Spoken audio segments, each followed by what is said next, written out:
Hi, welcome to Micro 171.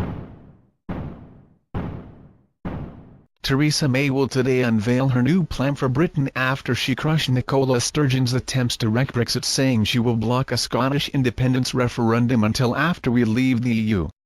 In a keynote speech, the Prime Minister will make it clear that now is time for the country to come together and vow to work only in the national interest for all parts of the UK to get the best possible Brexit deal. It comes after she decisively rejected the divisive politics of Ms Sturgeon and the SNP and rejected their demand for a referendum between autumn 2018 and spring 2019 before Britain has left the EU. Ms May branded the attempt by Ms Sturgeon to turn Scot against Scot in a rerun of bitter 2014 independence referendum as unfair and warned that voters in Scotland would not have a clear idea of what the options were.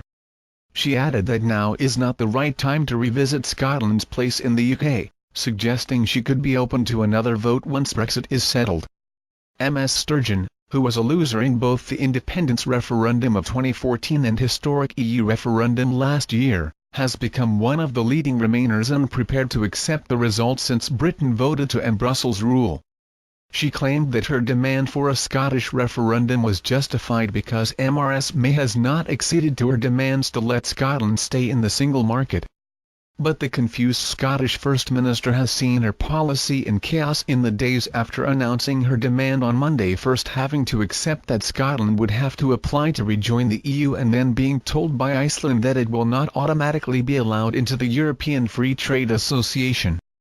But Mrs May's words will be a huge relief to the majority of voters in Scotland who have made it clear in a series of polls that they do not want another independence referendum following the once-in-a-generation event in 2014. More than 160,000 people, mostly Scottish voters, have signed a petition pleading with Ms May to block the Remain bid to torpedo Brexit and end the 300 years of union between Scotland and England. The Scottish Parliament is due to vote to ask for a Section 30 order from the UK government to trigger a referendum. But yesterday Scottish Secretary David Mundell confirmed that the UK government will not even discuss the issue until Brexit is complete. The body blow to Ms Sturgeon's ambitions by Ms May came ahead of the SNP conference today. And he warned that Scotland is leaving the EU whether it stays in the UK or not, claiming that it was a deceit by Ms Sturgeon to suggest otherwise. He and Scottish Tory leader Ruth Davidson said that any future referendum would require evidence of a desire for one by a majority in Scotland and political consensus between Holyrood and Westminster. In her speech at the Conservative Spring Forum in Cardiff today, Ms May will lay out her plan for a brighter future outside the EU. She will say, "Our plan for Britain is to make the most of the opportunities ahead and to build a stronger, fairer Britain that is more united and more outward-looking. A plan to get the right deal for Britain abroad, yes, but also a better deal for ordinary, working people here at home." On the importance of unity in the UK, she will say, that union is more than just a constitutional artifact. It is a union between all of our citizens, whoever we are and wherever we're from. So our plan for Britain will put strengthening and sustaining that union at its heart. It means taking the big decisions when they're the right ones for Britain in the long term. Putting the national interest above any other consideration. And it means ensuring that we act in the interests of the whole country, creating jobs and supporting cities, towns and communities right across our United Kingdom.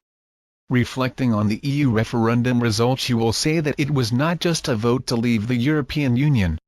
She will say it was an instruction to change the way our country works, and the people for whom it works, forever.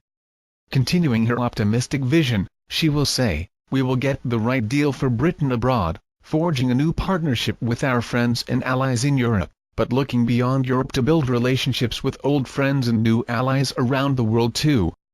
She will promise that Brexit will bring a fairer society and stronger economy as well as a more united nation.